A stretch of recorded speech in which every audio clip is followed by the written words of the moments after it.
Is my voice audible?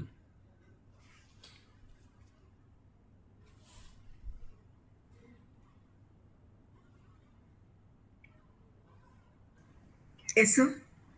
Okay, thank you.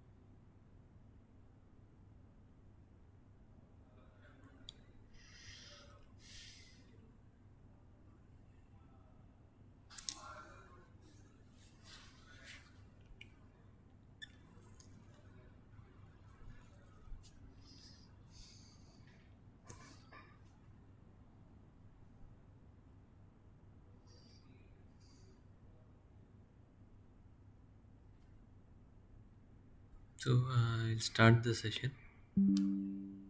So this is the second week problem solving session for the deep learning course. I hope you all have gone through the video lectures for week 1 and week 2. We'll solve some problems which are related to week 2 today. And if you have any doubts that you can ask regarding this week's content, last week's content, or any of the questions that we are going to discuss today. So I hope my screen is visible to everyone.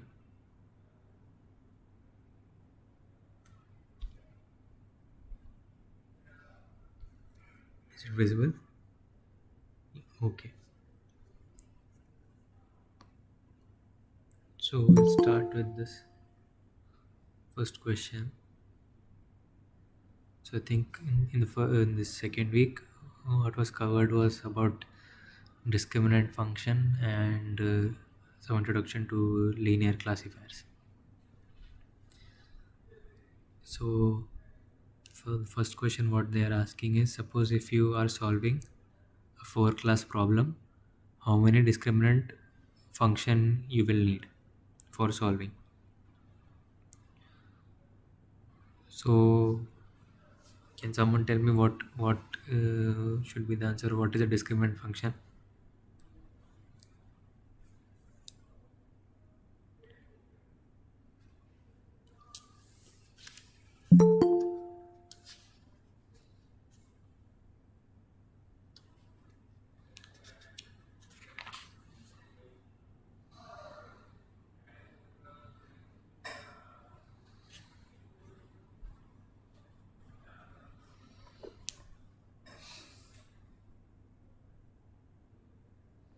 So we have some function like gi of x for a given class,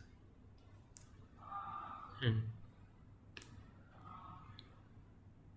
what does it kind of represent? It represents the probability of it belonging, like given a sample x, it belonging to the class omega I. And when we have to make a decision, if we have n classes, then we have n such discriminant functions I is equal to 1 to n, and we take whatever our prediction class c is equal to r max I gi of x, right, where I is from 1 to n. So we take the class for which our discriminant function score is the highest. So if we have a four class problem, then we need four discriminant function, and we'll take the we'll choose the class as a prediction for which the discriminant function score is the highest. That reflects the probability of the given sample belonging to that particular class. Okay. So D4 is the answer.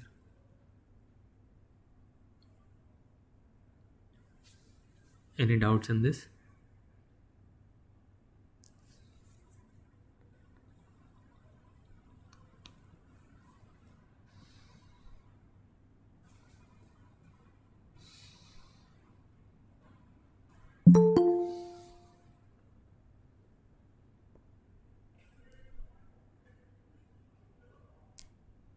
This is for a minimum error classifier, right?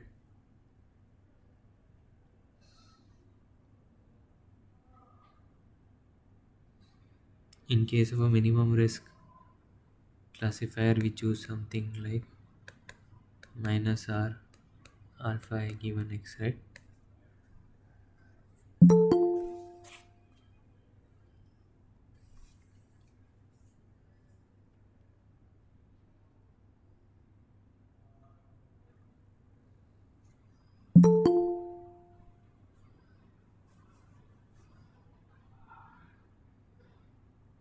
So if there is no doubt in this, then I'll go to the next question.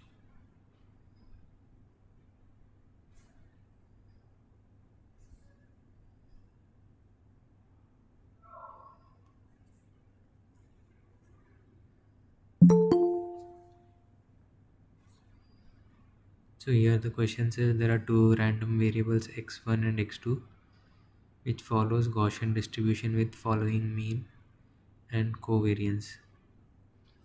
So x1 has mean 0 and variance 3, and x2 has mean 0 and variance 2. Question is asking which of the following is true. Distribution of x1 will be more flat than the distribution of x2. Distribution of x2 will be more flat than the distribution of x1. Peak of both distributions will be same. So I'll just draw this plot for x1 and x2. So if you consider this as 0, so a normal distribution will be something like this.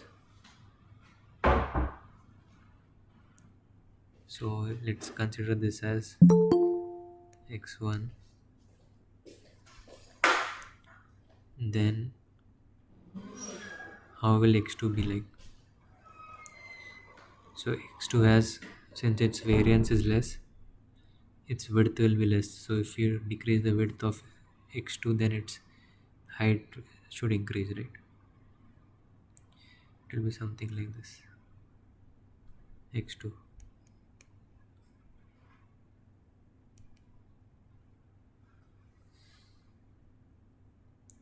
So what does it say? Distribution of x1 will be more flat than distribution of x2.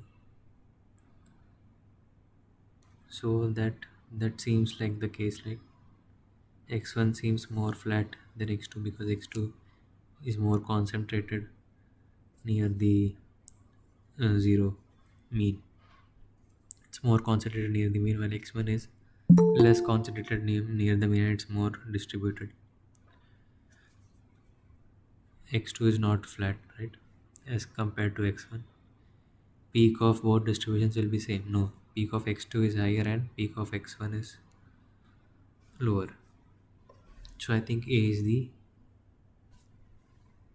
should be the answer for this question.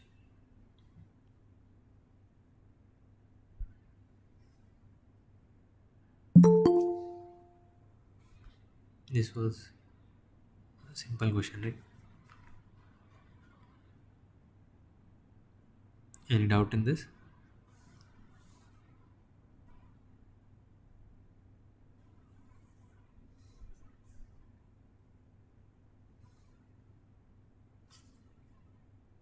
Okay.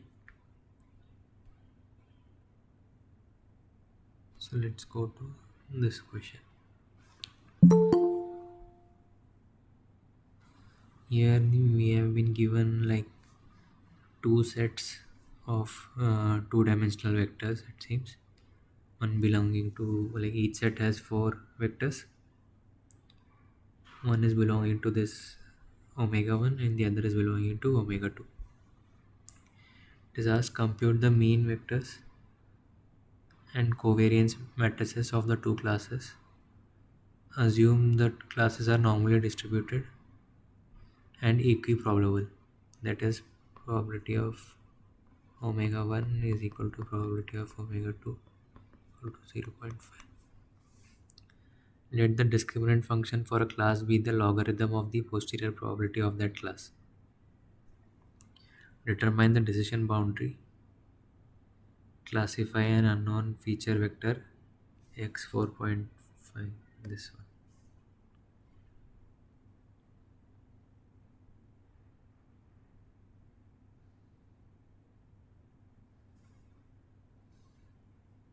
So I think mean vector is just the sum of this divided by 4. So it will be 1 plus mu 1 if you compute. This is just, we have to do a bit of computations here. 2 plus 2 4 plus 4 8. So this is 4 and 2. Oh, so I should have done 8 divided by 4, so it's 2. 1 plus this 4 divided by 2, and this is what, 16 plus 16, 32.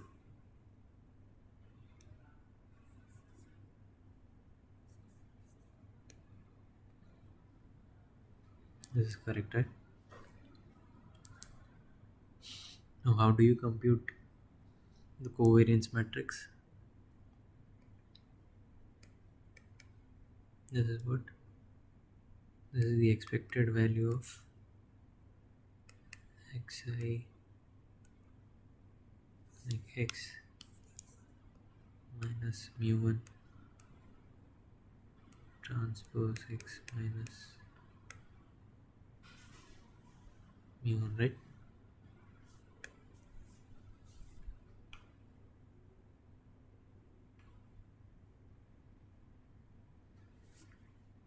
So what we can do is we can get an empirical estimate of this value.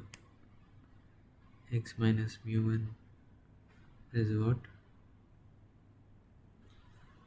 we have to subtract this value with this. So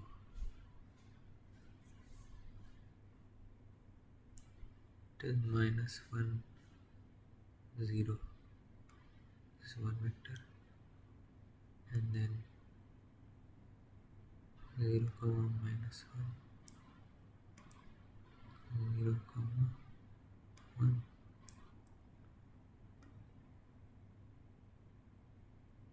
comma 0.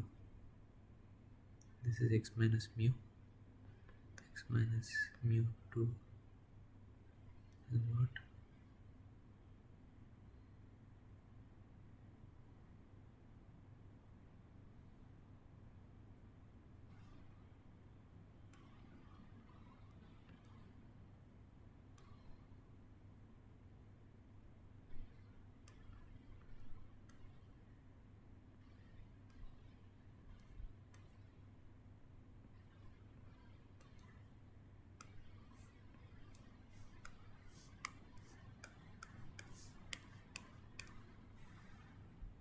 so what we are trying to do is to compute this, an empirical approximate. So this is also an empirical approximate of the mean. You will do summation I equal to 1 to 4, 1 by 4,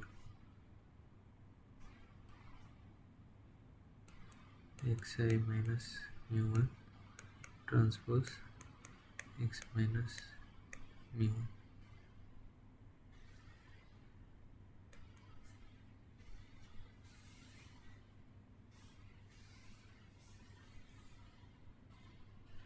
So we have to just multiply this by its transpose. What will we get? Xi minus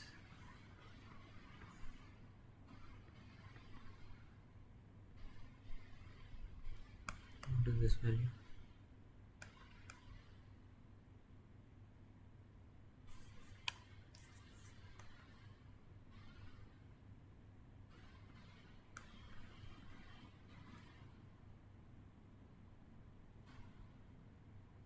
Sorry, I should have done like this again.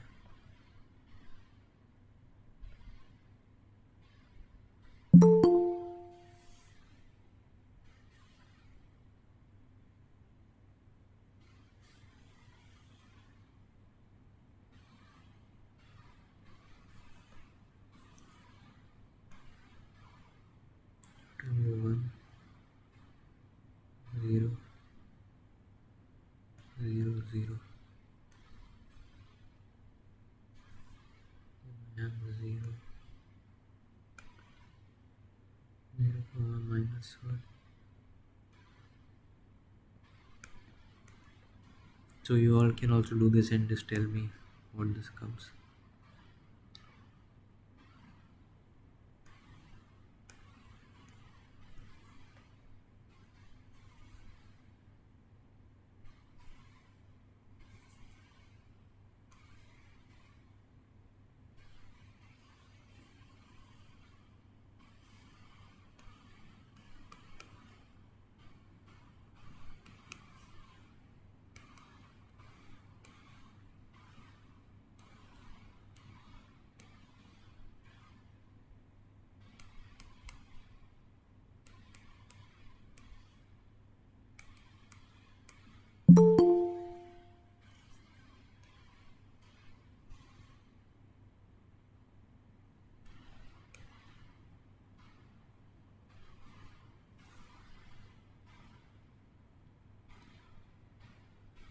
So what will be covariance matrix for this? You have to sum these and divide by 4.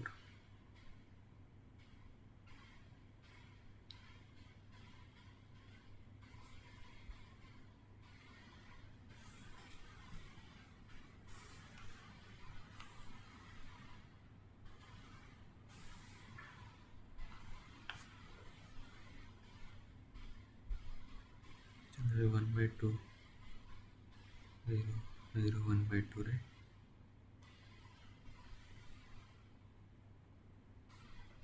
So 1 by 2 times I.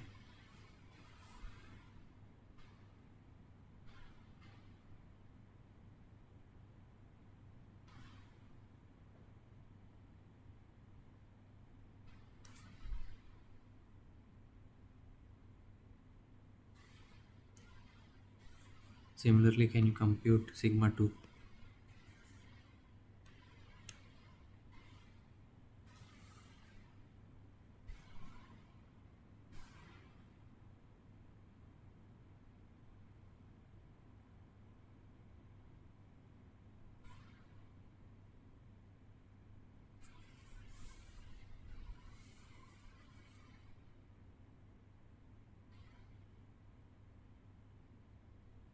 So if you see, it is just 2 times all of these vectors.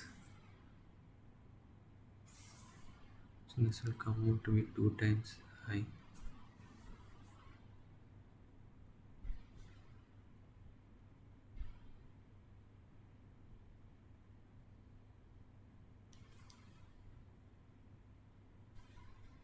So we have computed the mean vector and covariance vector of the two classes.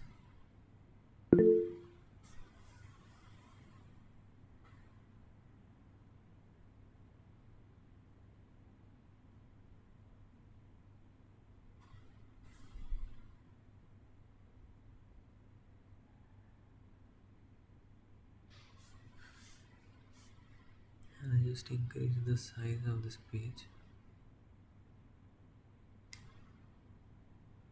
If you have any doubts, just ask.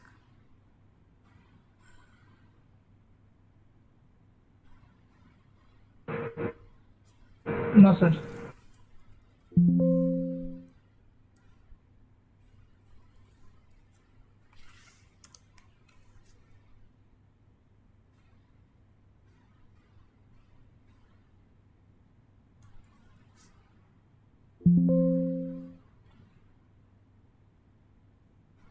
So the next part is asking, let the discriminant function for a class be the logarithm of the posterior probability of that class.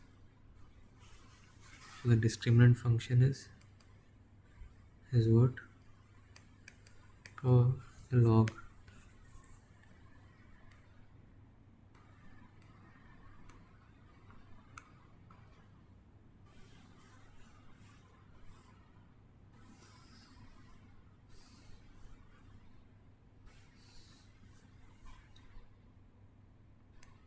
this is what ln of probability of x given omega into omega I,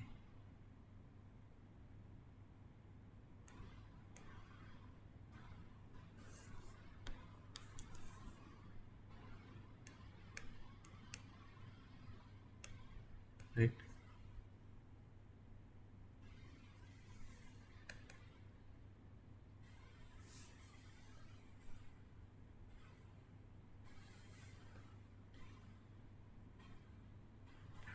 So for the decision boundary, what we require is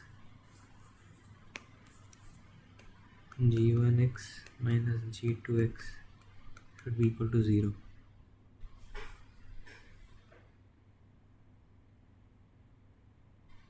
So what will we get? Ln probability of x given omega I plus ln of p of omega I minus ln of x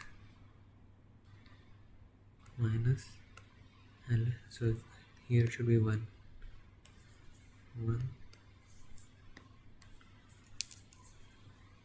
omega 1 minus ln of p x given omega 2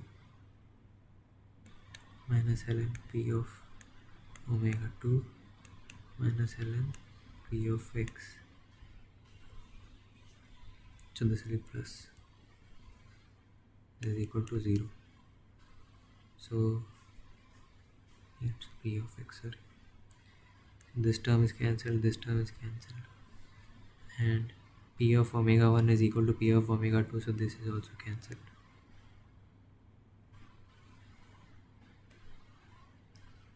So we have log of probability of x given omega 1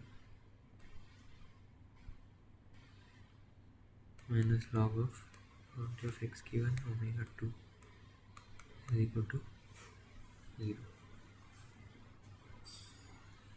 Now it is given that the classes are normally distributed. So maybe I'll add a new page. It's not fitting there.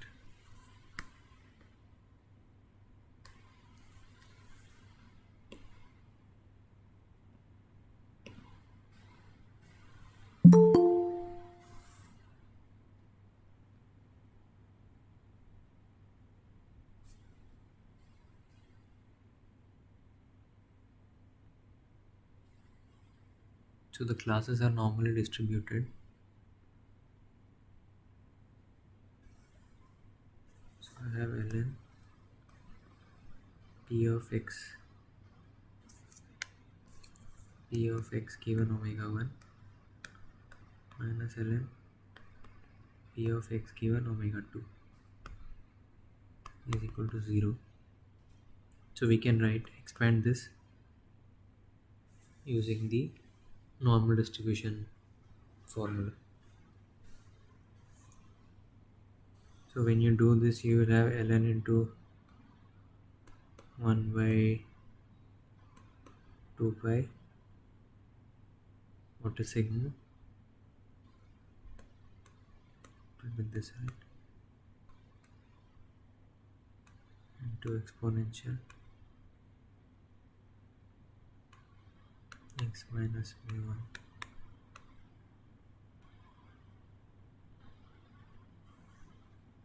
No, sorry, I got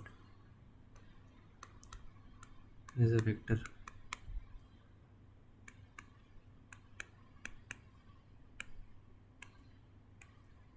right, minus 1 by 2.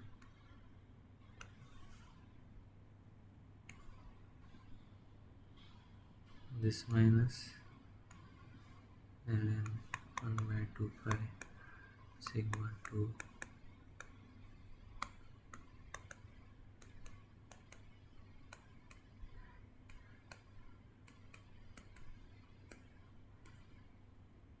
is equal to 0. So a lot of terms, if you see, are gonna get cancelled because log Log subtraction is like the internal terms get divided. So I think this is going to get cancelled.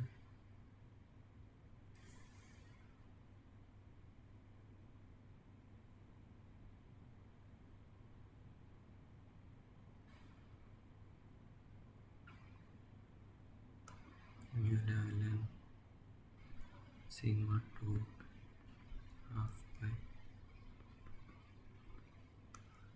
half plus x minus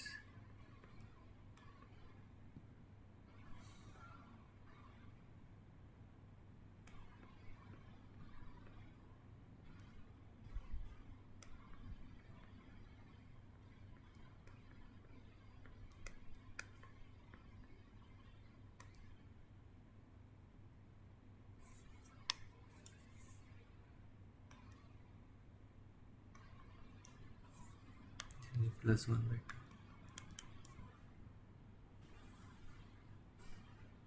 2. Okay.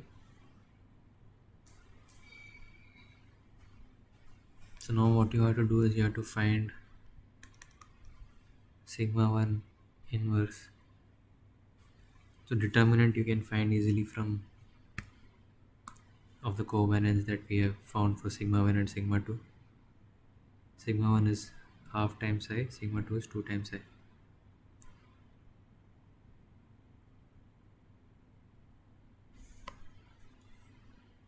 So if you just substitute sigma 1, sigma 2 and sigma 2 inverse values and mu 1, mu 2 values, you'll get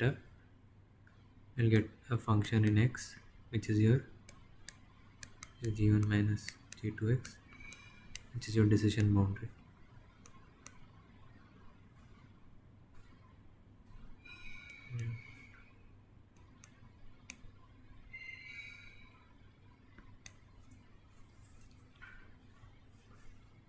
Okay, so I think that part you can do and just see.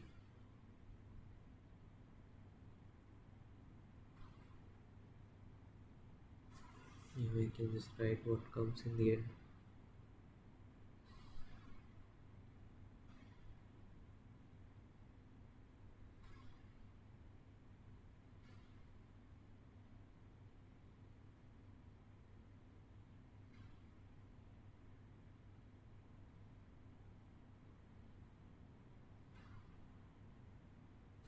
Yeah, what comes is 0.75 x1 square and a 0.75 x2 square plus 0.15 x2 plus 12.64 is equal to 0.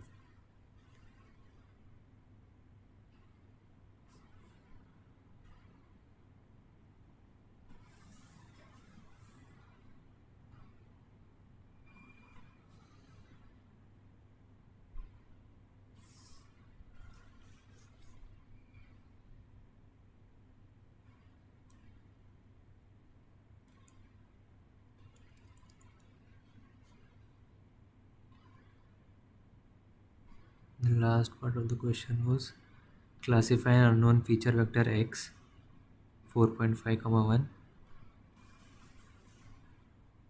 So you just need to substitute 4 x1 equal to 4.5 and x2 equal to 1 and see the sign.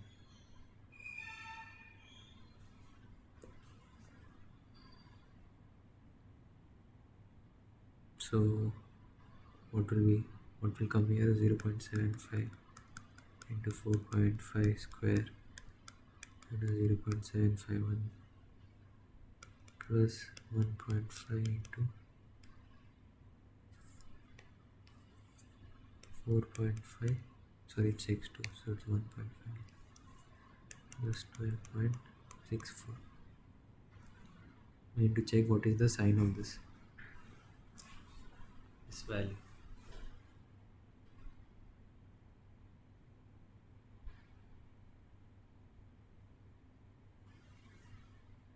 Okay, so it's minus here and there is also minus.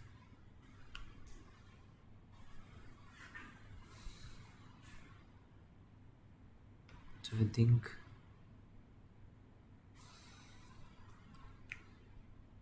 it will come.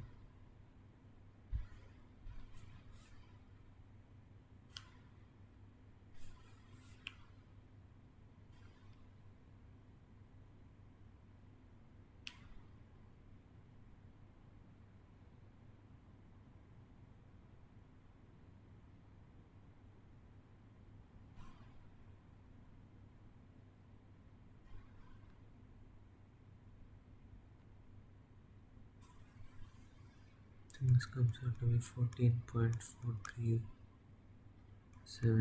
something plus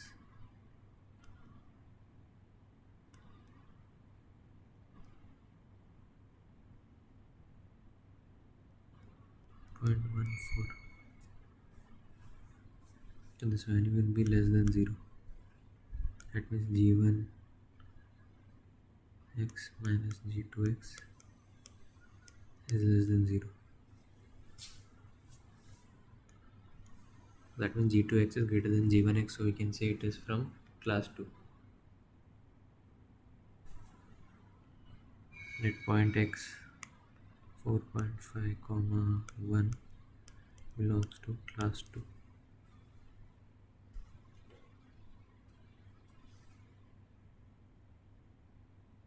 So here we had to just know the what is the decision boundary, the concept, and what is posterior probability. So the discriminant function was considered as the posterior log of the posterior probability of the class, and it was given that the classes are normally distributed. So we were able to get these, like write the normal distribution for each class using the covariance matrix. And we computed the empirical estimates of the mean and the covariance matrix using the data. And finally, when we got the two discriminant functions that we got g1x and g2x, like this is the general form of gix, and we computed g1x minus g2x, which is the decision boundary. And using the decision boundary function, we classified the new point as belonging to class 2.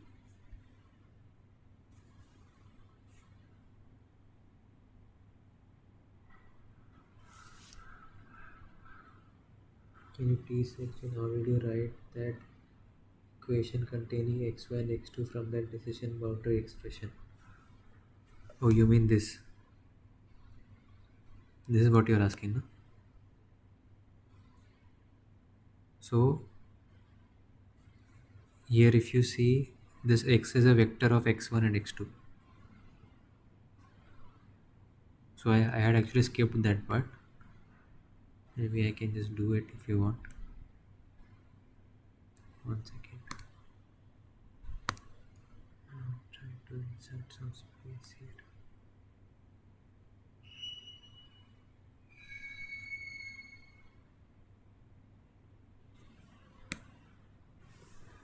So if you compute the values over here,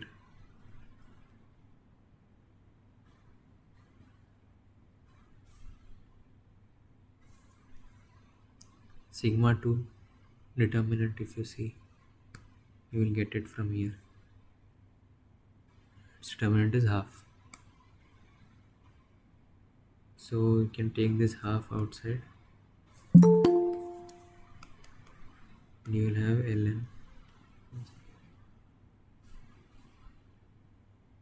You will have ln sigma 2 determinant is what? Sigma 2, like this determinant is 2 and this determinant is half. So you have 2 divided by half, which is 1 by 2 ln 4.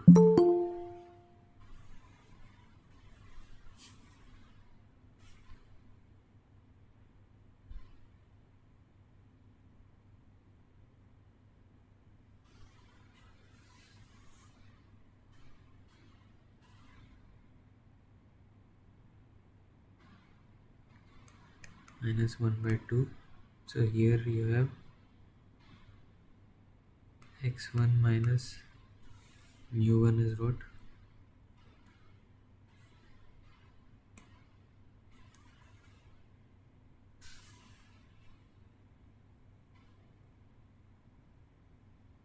2 comma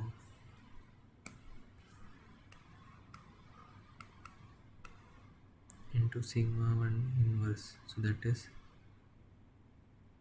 your, what was this?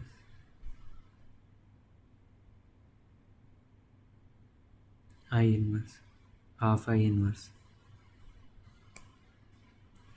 So half I inverse will be basically because it is 1 by 2I, and by when you multiply it by inverse you should get again the identity matrix, so it will be 2I. So here what you will get is 2 times the identity.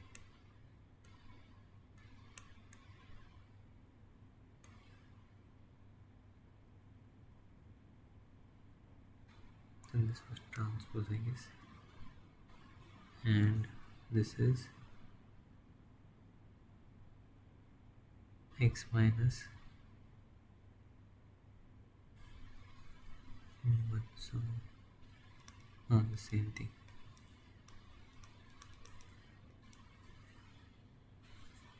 plus half x1 minus 8 x2 minus x2 minus, what was it, 1,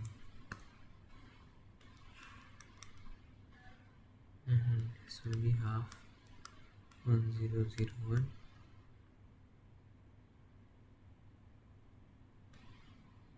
x1 minus 8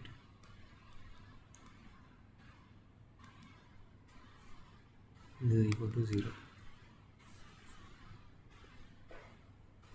So you'll have to multiply this matrices, like this vector with this matrix and then again with the vector.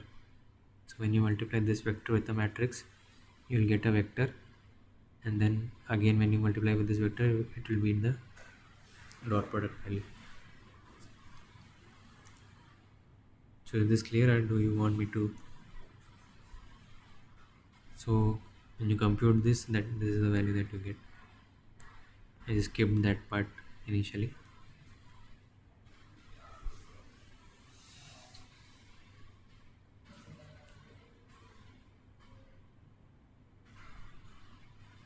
Okay.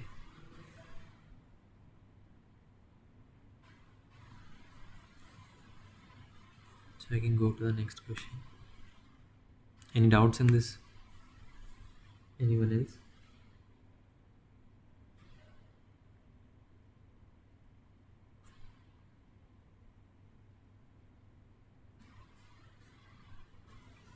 Okay. This question is asking which of the following is true with respect to the discriminant function for normal density.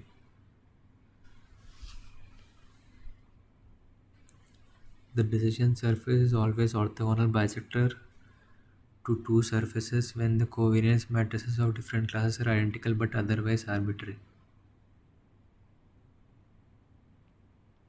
So the covariance matrix of two classes, like for both the class, sigma 1 equal to sigma 2 equal to some sigma, and there is no restriction on this,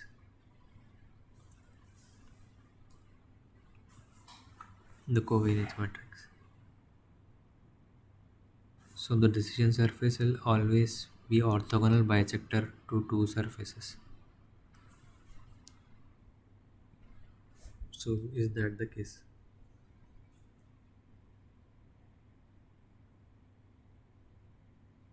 So we know if we have something like this, if we have something and there is one class which is distributed like this, and the other class mean is shifted and everything else is same. You have mu1, mu2, and you have the decision boundary. Then this is the perpendicular bisector. But if the covariance matrix is here, the covariance matrix is maybe like it's not arbitrary, it's like the same sigma. Sigma is equal to sigma I. Then you get this, right? But if it were something arbitrary, then your data may be distributed something like this, mu1, and this something like this, mu2. This is the mean, and this is the decision boundary. So if you see the line joining them, it is not a perpendicular bisector, it's not 90 degree, there is some angle. But both have the same, you can assume like they both have same covariance matrix.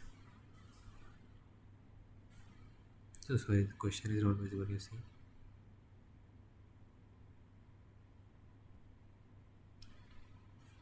Okay, so it is asking which of the following is true with respect to the discriminant function for normal density. The first point is decision surface is always orthogonal bisector to two surfaces and the covariance matrix of different classes are identical but otherwise arbitrary. So here covariance matrix is identical for both the classes, but I have shown you two examples that in one case it is perpendicular when the it's not exactly arbitrary. I have fixed all the and have fixed the covariance matrix is sigma times I.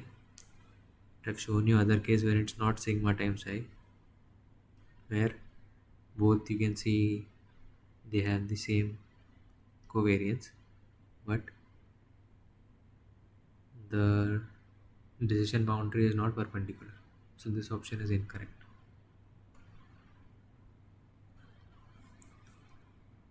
Decision surface is generally not orthogonal to two surfaces when the covariant matrix of different classes are identical but otherwise arbitrary. So this seems correct, right?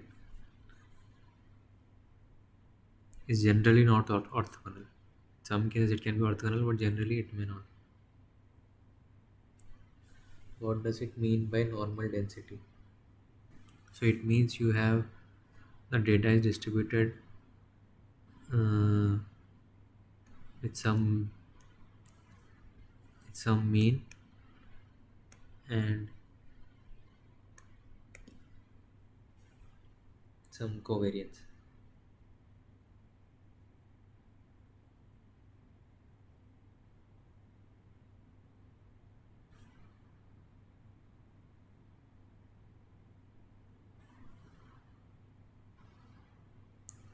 So this is like based on context and based on the lecture, because here it is like just generally written for normal density, so it doesn't make clear complete sense. But with respect to the lecture, we can sort of say this is what they mean. Like the data is distributed in this fashion.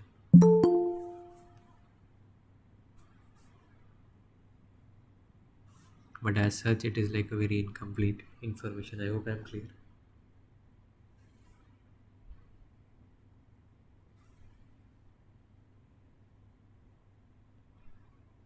So this one seems like a correct answer. Decision surface is always orthogonal to two surfaces but not bisector. So this seems incorrect. It is not always orthogonal that we have seen, and it is kind of bisector in these cases when the covariance is identical.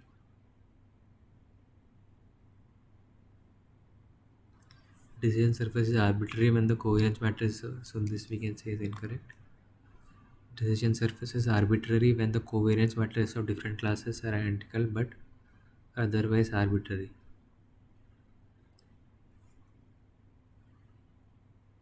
So it's not really arbitrary. It's the bisector but not perpendicular bisector. Okay. That is because the data is normally distributed. We are assuming.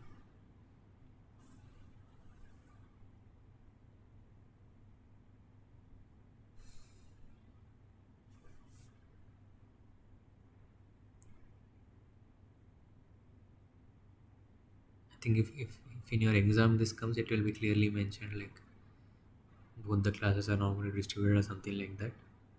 Here it was a bit like ambiguous.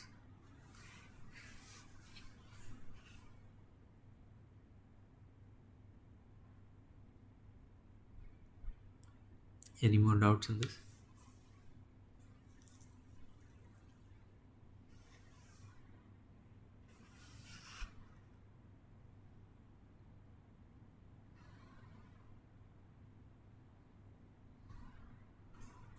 Okay, if there are no doubts, I'll go to the next question.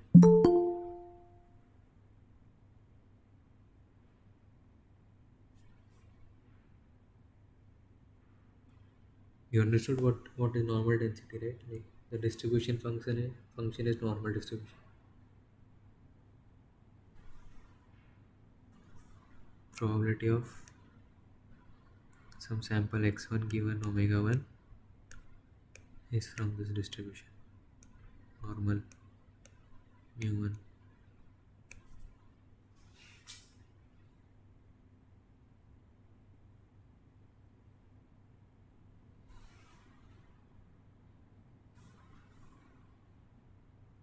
Like this.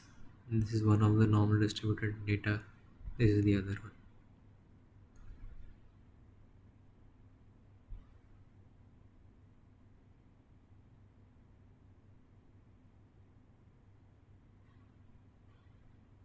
Okay. I'll go to the next question then.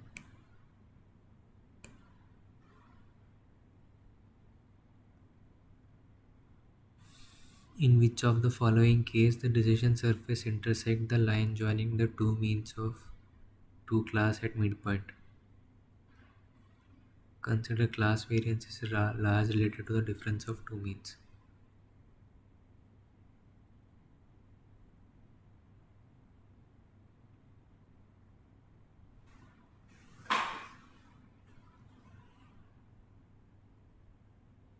So in which case the decision, like we have some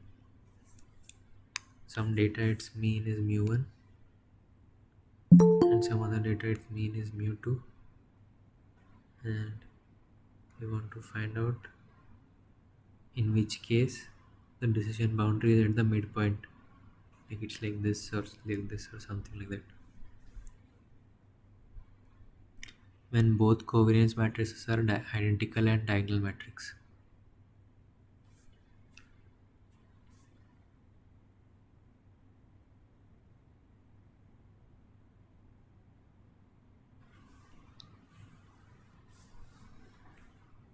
So you are saying C is the answer.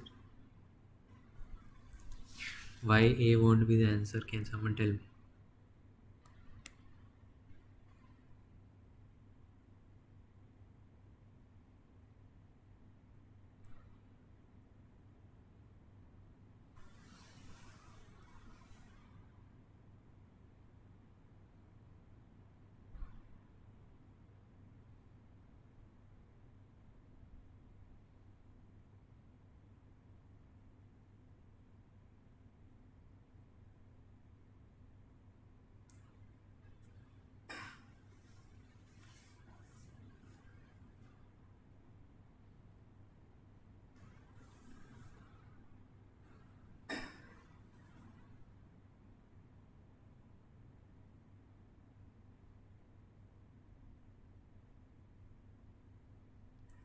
So yeah, so what will happen is when you write your decision boundary function, then the PW1 and PW2 term, this won't cancel out. So you that will result in an offset, in, based on which is greater. If W2 is greater, then this may move a bit, like if W2 is greater than W1, this may move up if more close to mu1. If W1 is greater than, this may go down.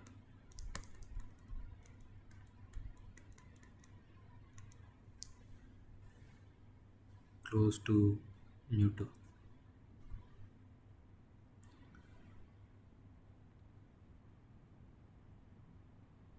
When covariance matrices for both classes are identical but otherwise arbitrary. So here also the class probability thing is not mentioned.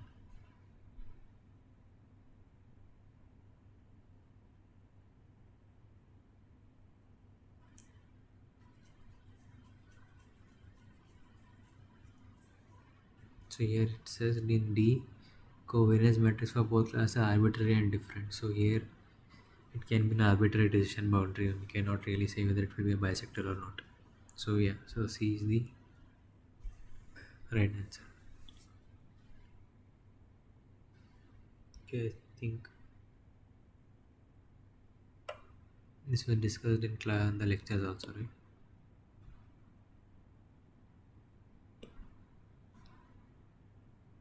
So I'll go to the next question. If any doubts in the previous part,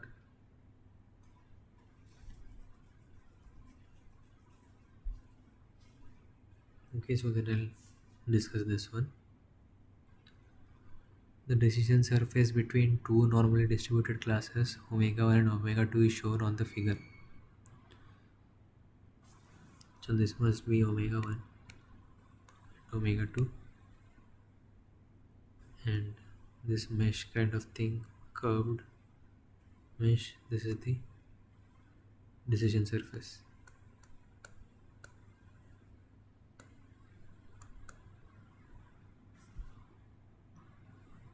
Can you comment which of the following is true? Covariance matrix is of this form. Covariance matrix is diagonal, all diagonal entries are same. Covariance matrix is same but arbitrary. And here it says covariance matrix is arbitrary. That's it. So because the shape is arbitrary, we can say covariance matrix is arbitrary.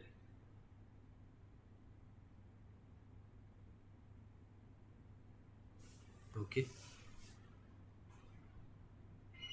Here also it was given the decision two more normally distributed classes.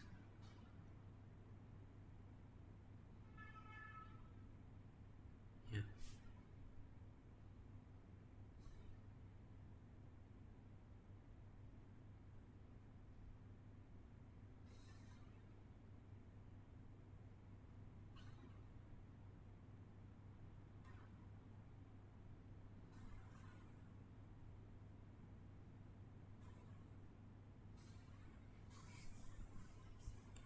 For minimum distance classifier, which of the following must be satisfied?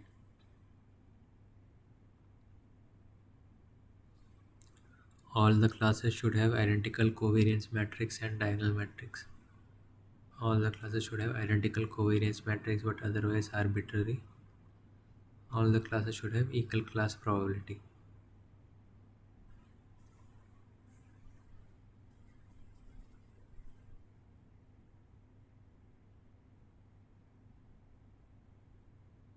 So any guess regarding this?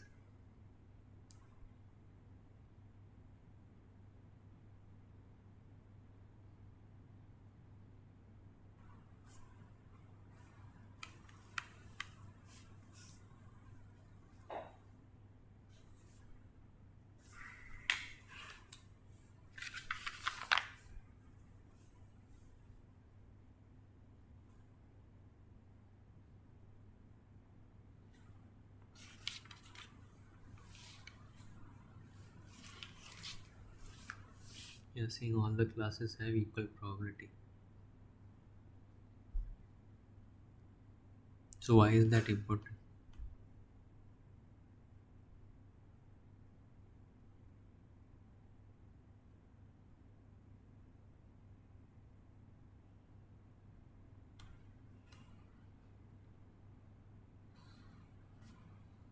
So I think we can observe it from that decision boundary that we had computed. I think this part. Just take this.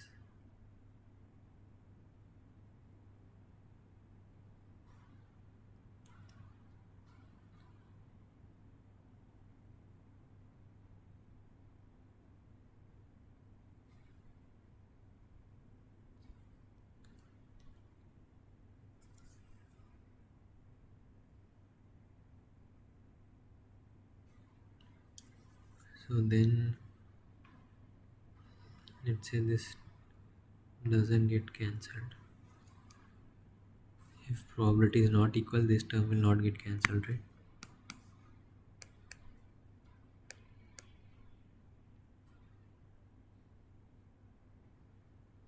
And for it to be a distance classifier, what do we need? We need some form of a distance, either Euclidean or some other non-Euclidean distance formula to sort of say it as a distance classifier.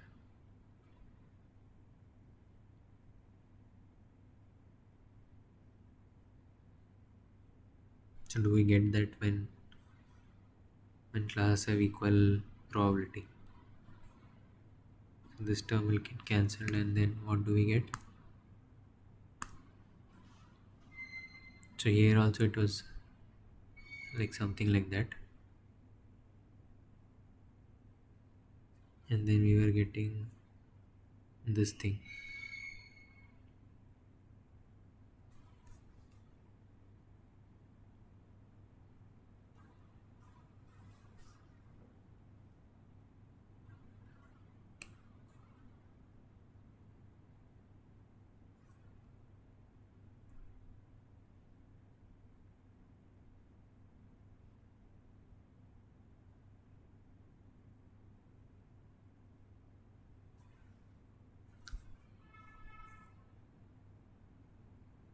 So is not identical covariance matrix required? Is an identical covariance matrix not required?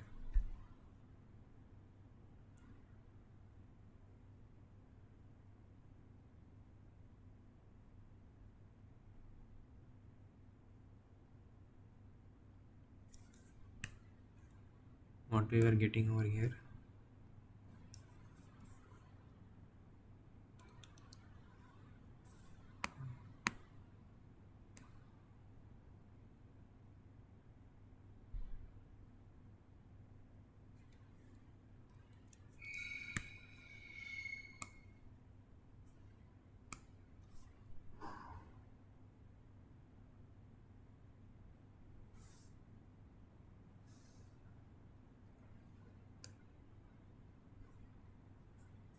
So our probability terms got cancelled, and we got something like this.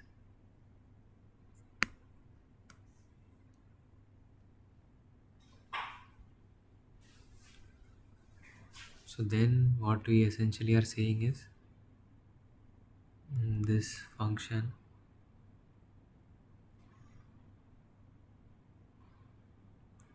if uh,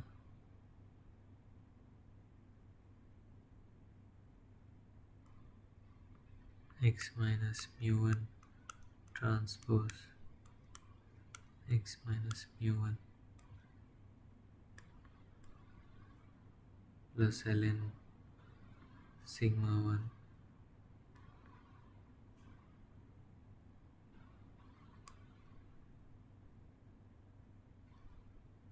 is greater than x minus mu2 transpose sigma 2 transpose x minus mu2 plus ln sigma 2 by 2. So we are saying like this is a non-Euclidean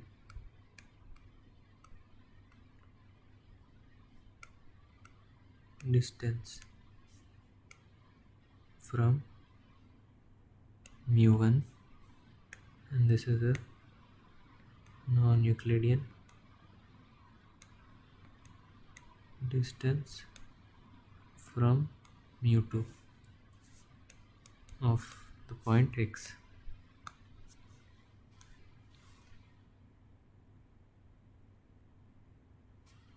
Like, and at the decision boundary, these distances are equal. If let's say this distance was greater than this distance, that is, in this non-Euclidean space, the point x is closer to mu2, then you classify x as mu2.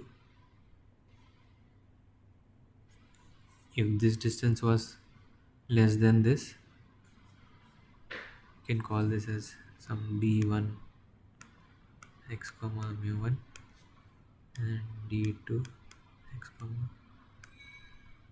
So if d1 x comma mu1 was less than d2 x comma mu2, then we classify x to class 1, and the reverse if it was the sign would have been inverted. Okay, so this was that non-Euclidean distance formula. Okay,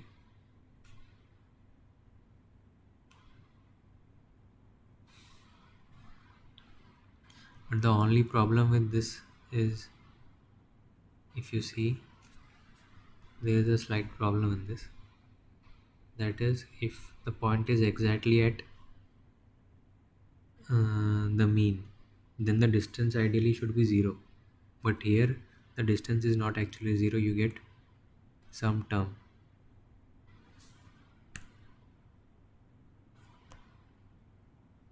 So this is not really a metric, as to say, when we are only saying the probabilities are equal. So ideally the distance of point mu1 to mu1 should be equal to 0. But what will you get here? This term will go to 0, but you will have this term. What we are getting is some ln sigma 1 by 2. That is the distance.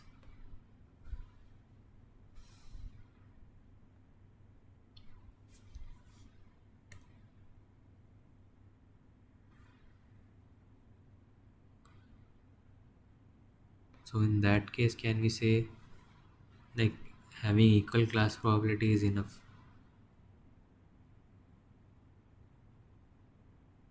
We may also need identical covariance matrix so that the sigma 1 sigma 2 gets cancelled, right?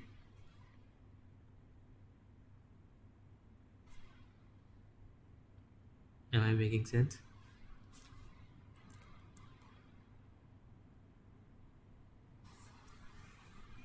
Let me just look what is the answer given.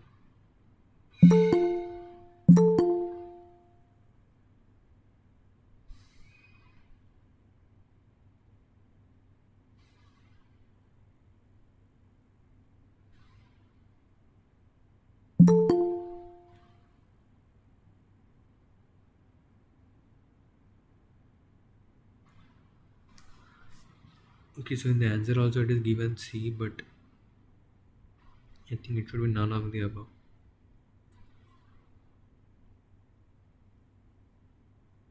Although if we define this as a distance, it is it looks like it is working. But by the definition of distance, this is not really a distance metric, this function. Because distance of the mean from itself, it doesn't give 0. It gives us some positive value.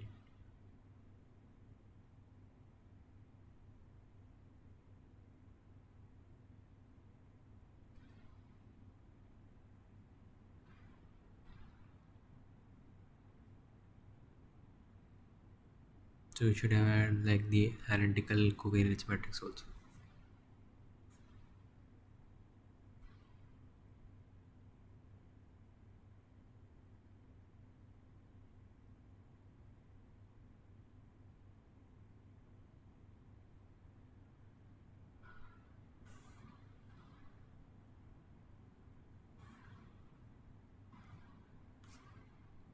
Is it clear?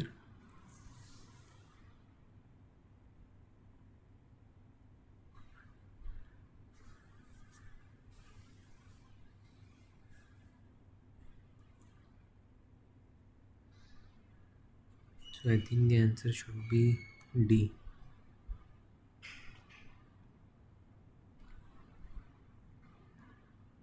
Although in the answer sheet that I had it as C, but I think it should be D.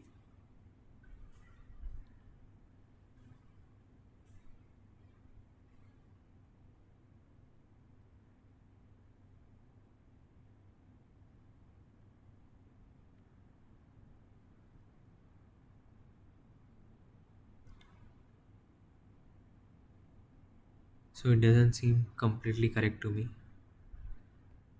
But in the answer sheet it is given C. But we should have here identical covariance matrix also.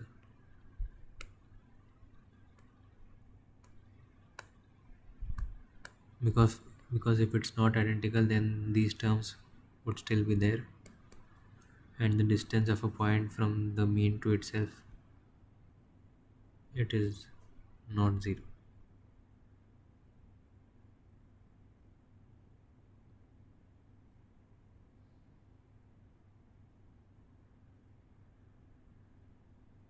This should be zero, but if we consider this as the distance metric, then it is some non-zero value.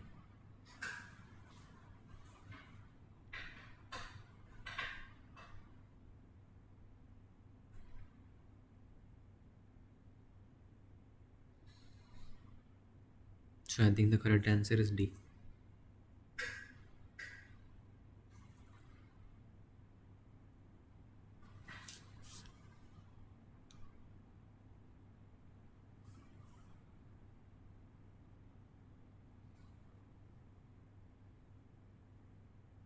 Any doubt, or you want to say something about this?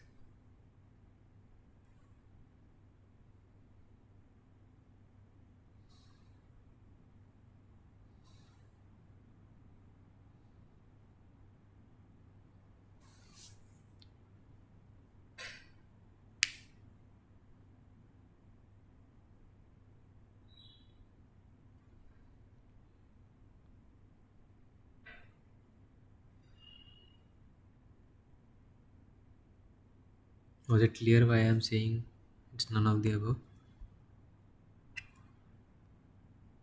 And this part why the distance is, and this is not a proper distance metric.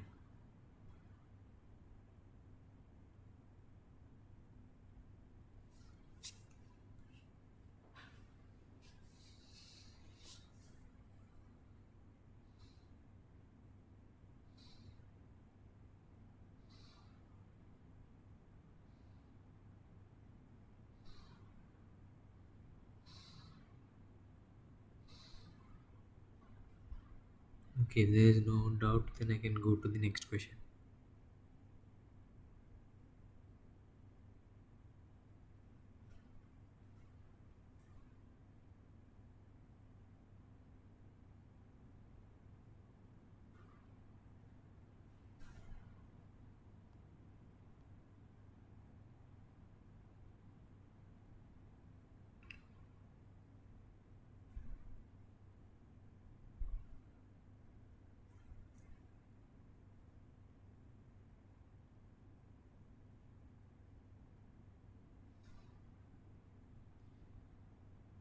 Here the question is asking, you found your designed software for detecting spam mails has achieved an accuracy of 99%.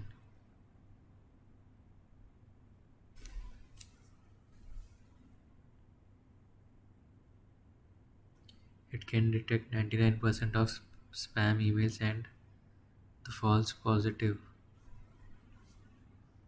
A non-spam email detected as spam probability is turned out to be 5%. So there are two events. One is it is spam, and the other it is detected as spam.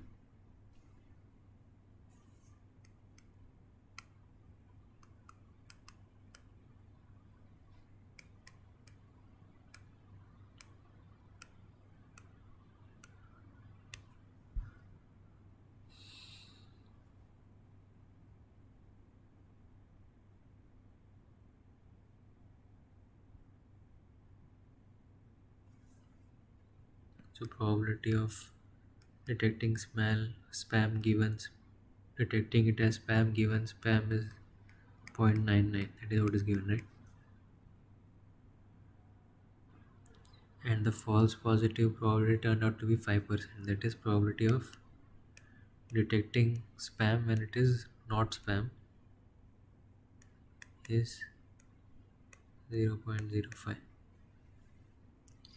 It is known that 50% of mails are spam emails. The probability of spam is zero point 0.5 is equal to probability of not spam.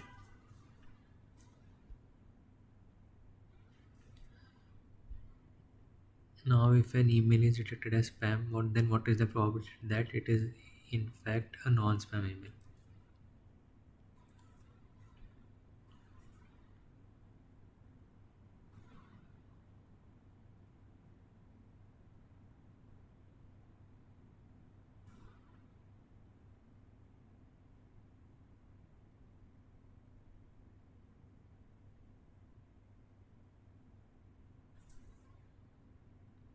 If email is,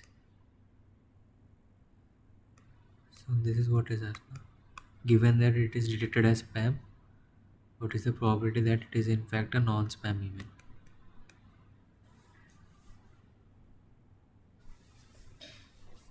So how can we do this? Probability of this is equal to what?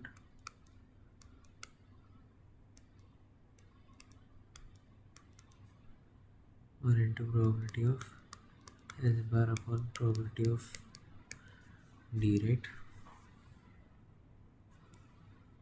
So we just have to simply apply this base formula. So you can maybe just compute what is probability of D, that is detected as spam.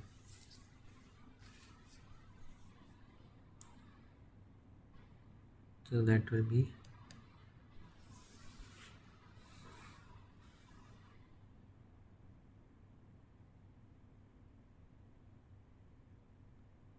can write it as D given S bar into probability of S bar plus D given S probability of S, right?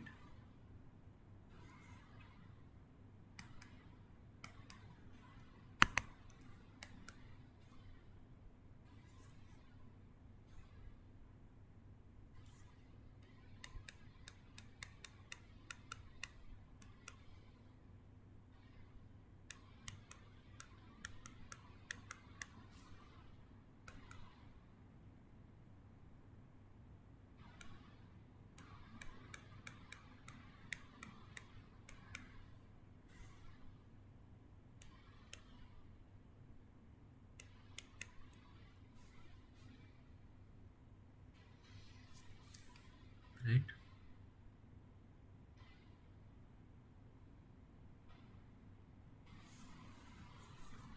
So probability of S bar given D is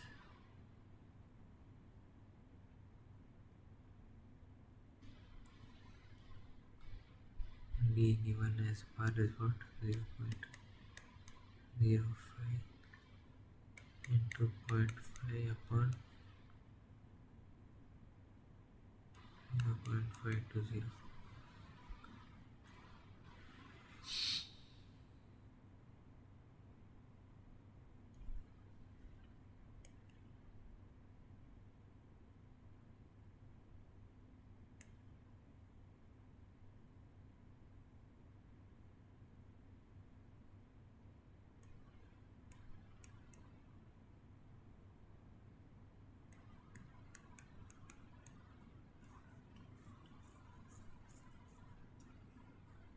This is how much?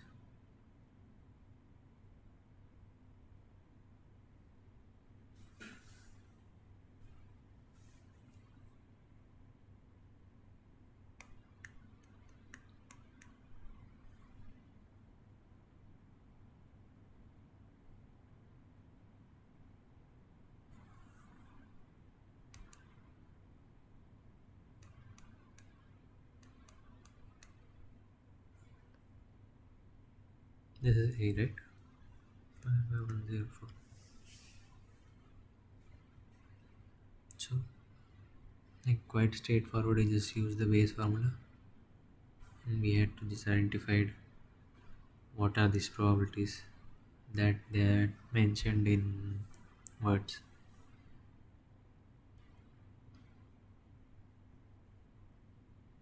This was what? The false positive probability. False positive is uh, we have incorrectly detected it, although it is not really. It's a false indication of it being a positive, it being a spam. So, what is the probability of such event occurring, that we're detecting a spam when it's not actually a spam? That was given as 5%.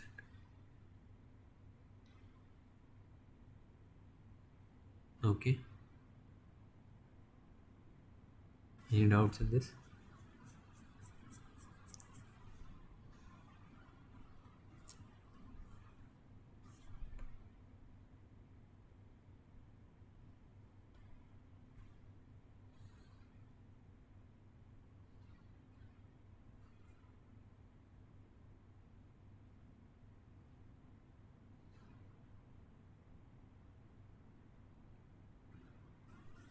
If no doubt, then I'll go to the next question.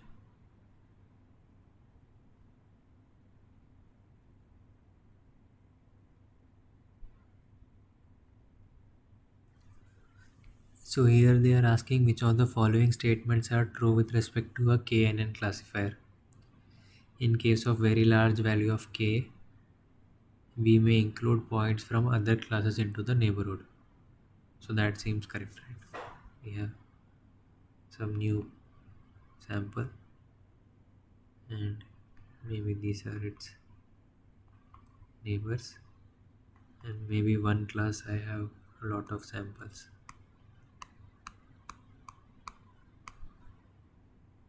So if my k value is very big, some 20, 30 or something, so I'll check all these points, but although its closest neighbors are only these three, and if I am using k value very big, then I'll count these, and because these are big in number, I'll put this into the circle class.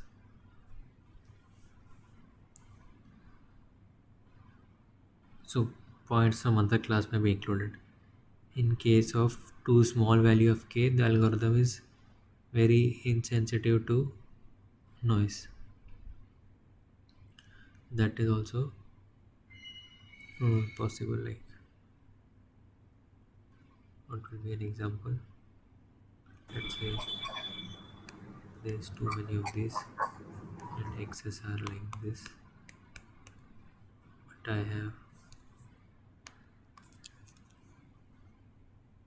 triangle x and some noise.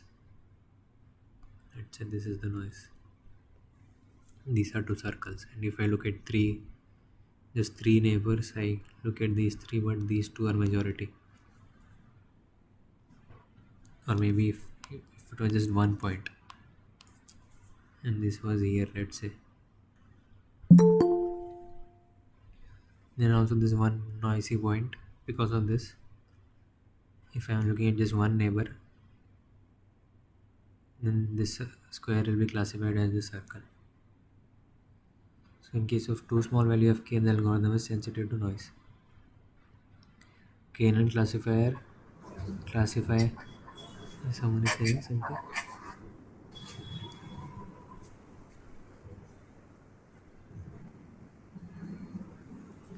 Are you saying? Yeah, Pranab, Priyavrata this side. I guess all three statements are correct. Yeah, yeah. I'm just going through the third statement. It is saying KNN classifier classifies Unknowns. on Yeah. samples by assigning the label which is most frequent among the k nearest training samples. So that is like the definition of the KNN classifier. So yeah, as you are saying, all the three statements are correct. Yes, yes. So C is the correct answer.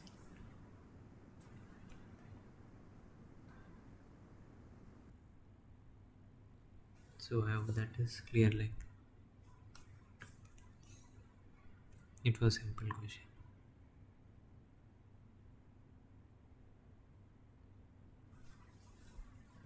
Okay, so in this question they are asking if we choose discriminant function gi of x as a function of posterior probability, that is gi of x is function of this, then which of the following cannot be the function f? So what is the property that this thing should have? If p of wi comma x is greater than p of wj comma x, then f of p wi x should be greater than f of p wj given x, right? So this is the property that it should be monotonically increasing. If p is increasing, then f should also increase. So which of the following four function is monotonically increasing? That is what we need to check, right?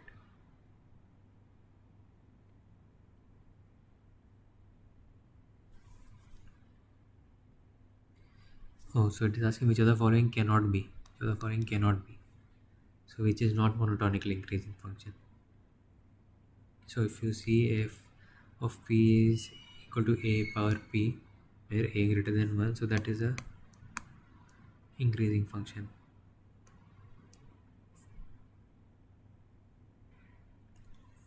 F of p a power minus p,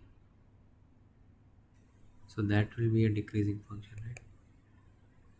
It will be something like this.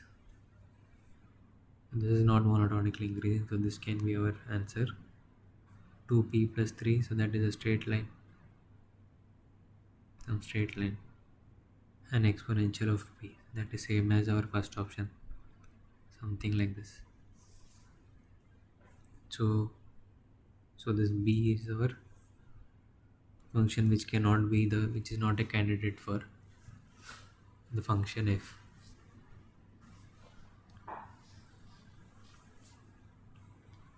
Is this clear?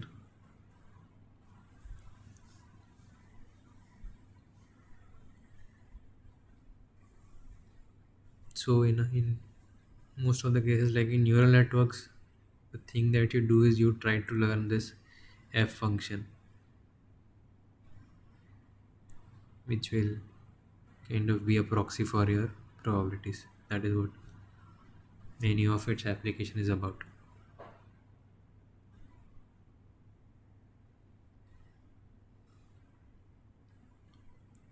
Okay.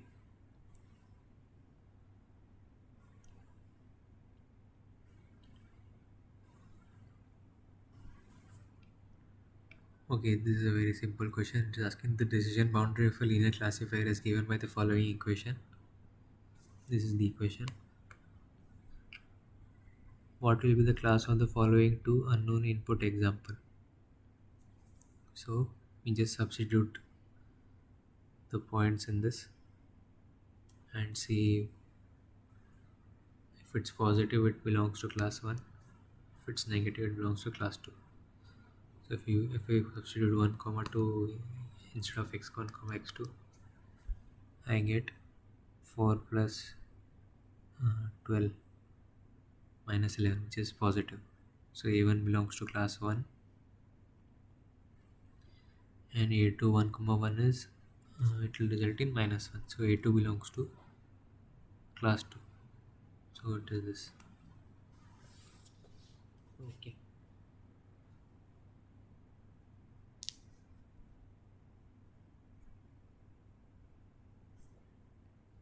So that's all the questions that I had prepared. If you want to discuss any doubts, or then I can get some more questions if you don't have any doubts.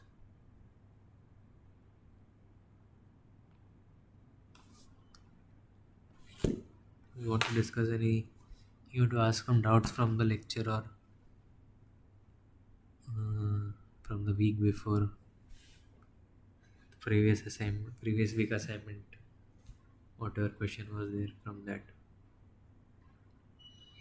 or what to discuss today, or in general regarding the course. Can wait for a few minutes. Otherwise, I'll find some other questions and we can discuss that.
Okay, then maybe I can just discuss one question.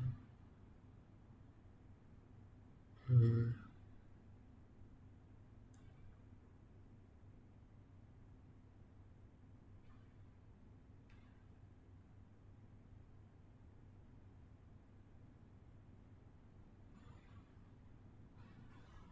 Okay, so it is saying there is a two class problem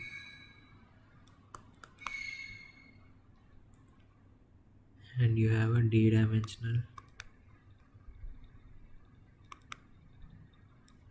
binary feature vector, that is your axis belong to 0 1 d. Okay, and it is given ai is equal to xi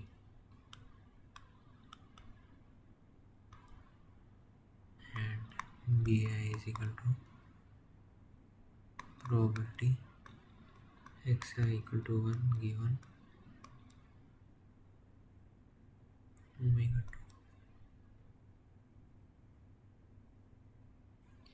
2. Assume all features are statistically independent and classes are equiprobable.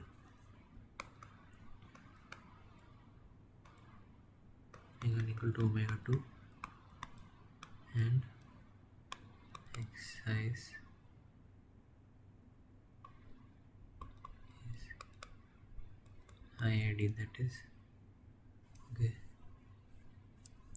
It's not identically distributed but is independent of each other. That is what is the value of x1 doesn't depend on x2. Then which of the following corresponds to equation of decision surface? So there are some equations given.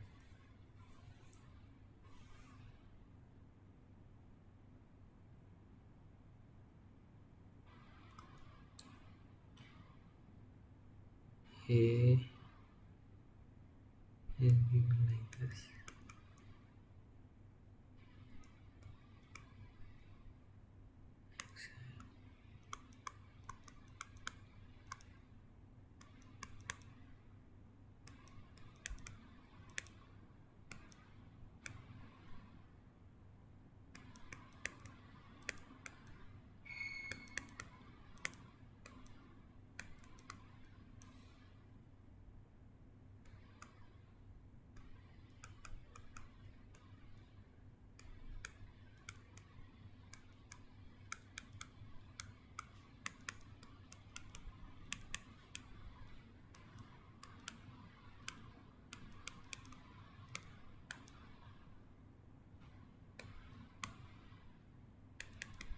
Yeah, these are the two options. So okay, one thing I think it is not given, we have to consider that a discriminant function is of this form.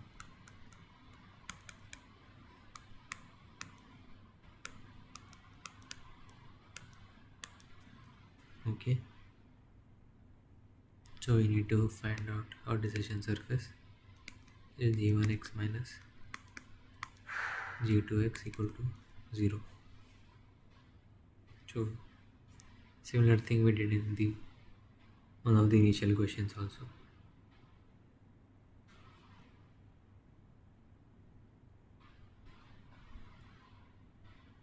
So you can also try to solve it along with me. So when you compute this term, you will have ln of p omega I, sorry, x given omega I plus ln of p omega I minus ln p of x. That is if I replace this by p omega I x is equal to p x given omega I into probability of omega I divided by probability of x. Okay.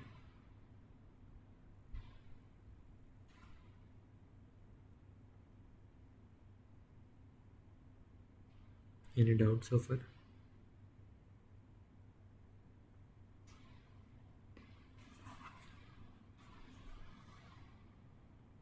Now if I were to compute g1x minus g2x,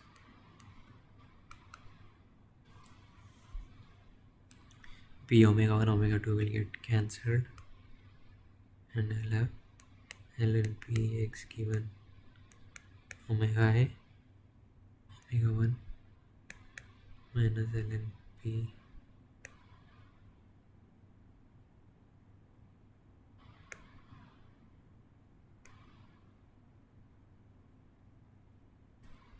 so this term will also get cancelled, right? This will also get cancelled.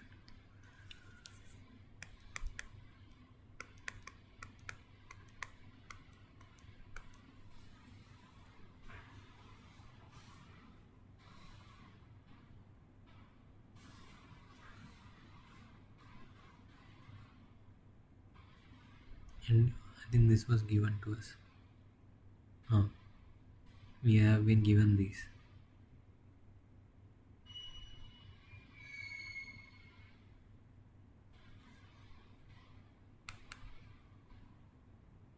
That is what basically x given omega 1 is the product of the probabilities 1 to d. Because the features are independent, I'll have something like this.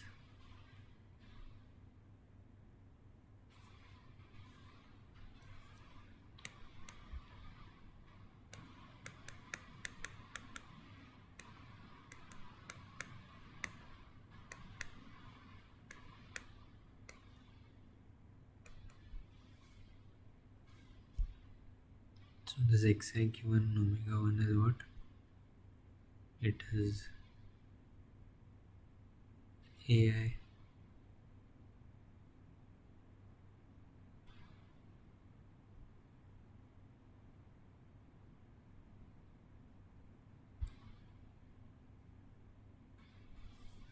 it is, so you can write this probability as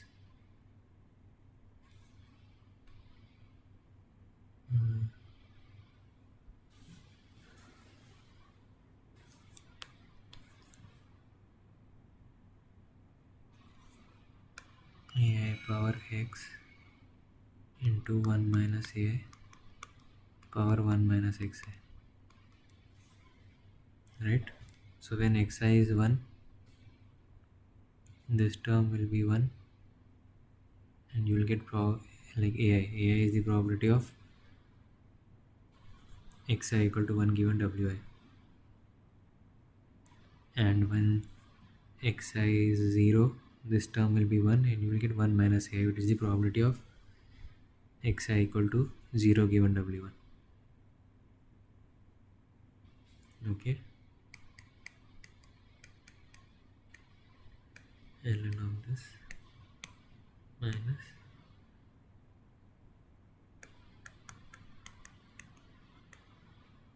ba. Similarly we'll get same kind of thing here.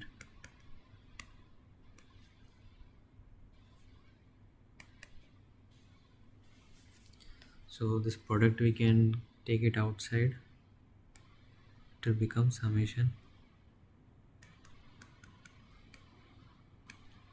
ln of AIXI. Maybe I can write it as XI ln AI plus 1 minus XI ln 1 minus AI minus XI ln BI minus 1 minus XI ln 1 minus BI. So this you can again rearrange. You will have XI ln AI by BI plus 1 minus XI ln 1 minus AI by 1 minus BI.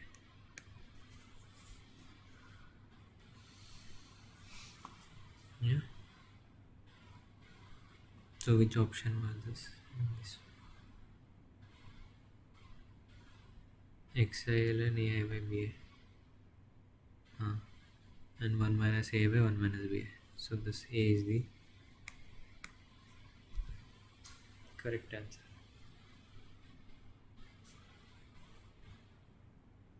Okay.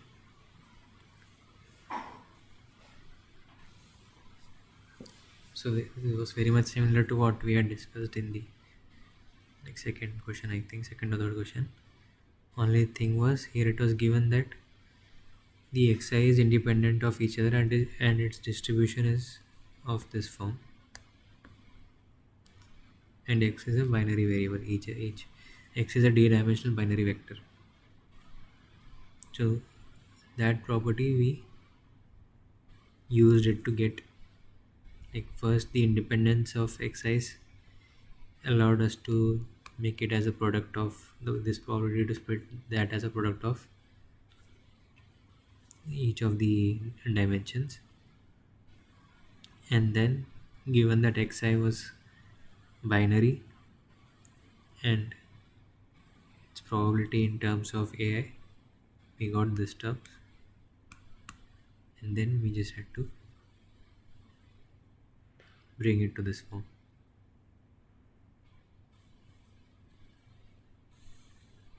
Yeah. Hello, Pranav. Yeah, Yeah. Is there any provision that we can get the recording of this session? Is it possible?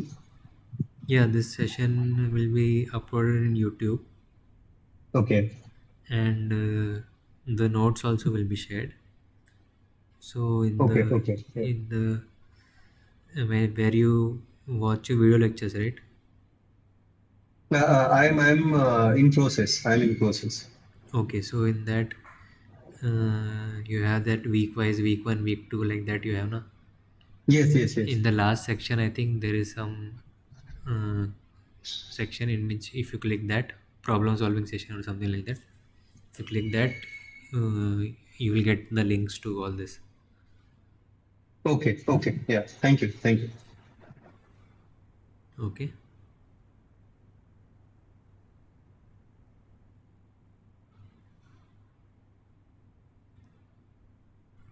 So any other doubt? I think the first few weeks are more like preliminary stuff, which is very useful in what we learn further. These are like the fundamentals which should be very clear about. These are the basic foundational tools which you then use to build like sort of bigger models or for some more complex tasks or more complex data. But these are important.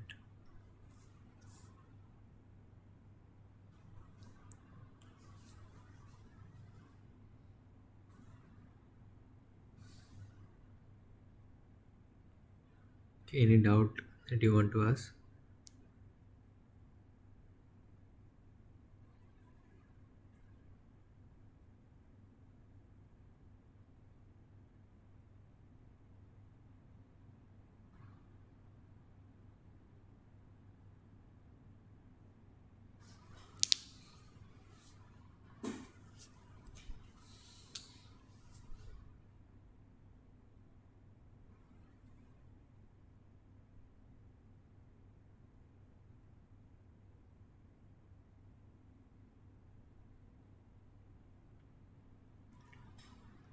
Okay, well, I'll just wait for a few more minutes, like till 7:50, and if there is no doubt, then I'll close the session.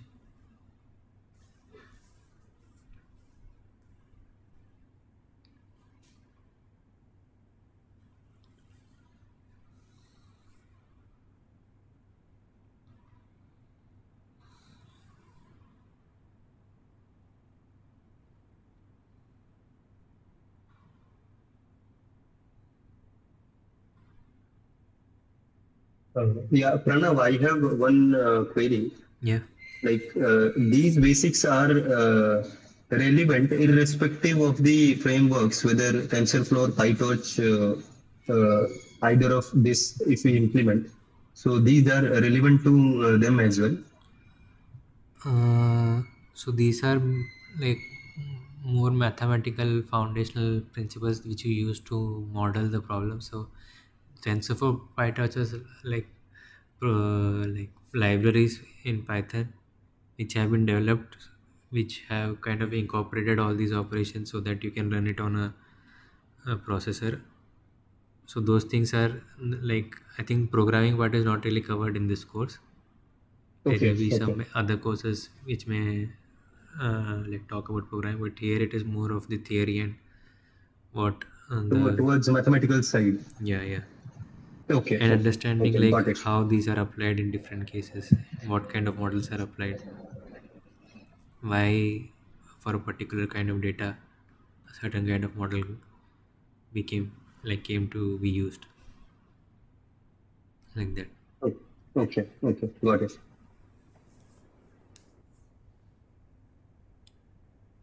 And why does it like really work? That is also one question that you need to be clear before implementing the models.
Okay, so I think there are no questions, so I'll close the session. And if you want like some particular things to be discussed in the next week or something, then you can maybe email me to pranav.msc@iitb.ac.in. Like you can email me like if you want some particular thing that you want me to discuss in the next. next week's session. And it will be better if it's related to that week's content or any other previous week's content. Yeah. Yeah. Okay, okay. Thank you, Pranav. Yeah. Thank you. I'll close the session. I'll stop the recording.